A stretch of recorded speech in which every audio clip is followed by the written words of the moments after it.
को छू लेने वाली कहानी। उस दिन सवेरे 6 बजे मैं अपने शहर से दूसरे शहर जाने के लिए निकला। मैं रेलवे स्टेशन पहुंचा, पर देरी से पहुंचने कारण मेरी ट्रेन निकल चुकी थी।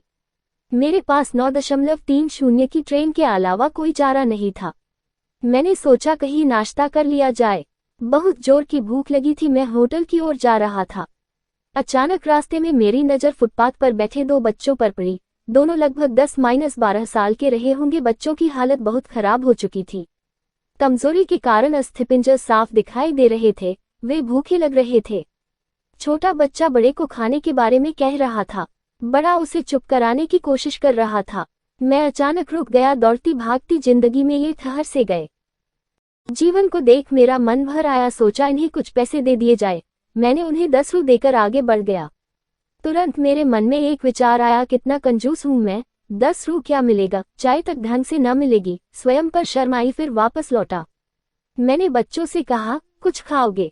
बच्चे थोड़े असमंजस में पड़े। मैंने कहा, बेटा मैं नाश्ता करने जा रहा हूँ, तुम भी कर लो। वे दोनों भूख के कारण तैयार हो गए।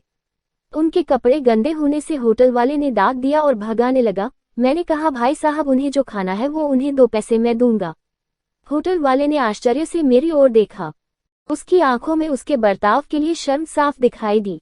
बच्चों ने नाश्ता, मिठाई व लस्सी मांगी।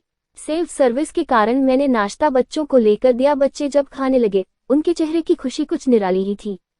मैंने बच्चों को कहा, बेटा अब जो मैंने तुम्हें पैसे दिए हैं उसमें 1 रू का शैम्पू लेकर हैंडपंप के पास नहा लेना, और फिर दोपहर शाम का खाना पास के मंदिर में चलने वाले लंगर में खा लेना। और मैं नाश्ते के पैसे देकर फिर अपनी दौड़ती दिनचर्या की ओर बढ़ निकला। वहां आसपास के लोग बड़े सम्मान के साथ देख रहे थे। होटल वाले के शब्द आदर में परिवर्तित हो चुके थे।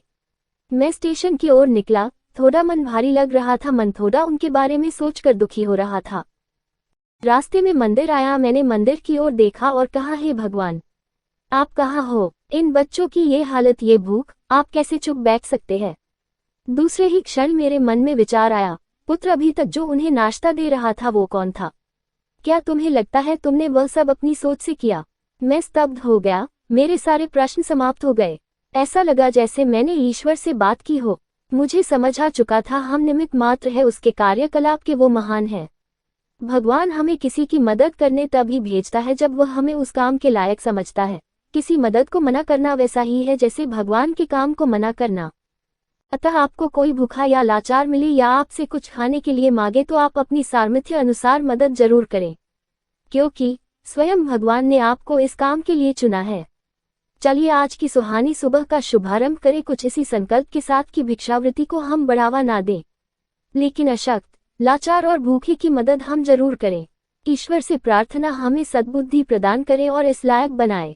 हम बदलेंगे, युग बदलेगा। हम सुधरेंगे, युग सुधरेगा।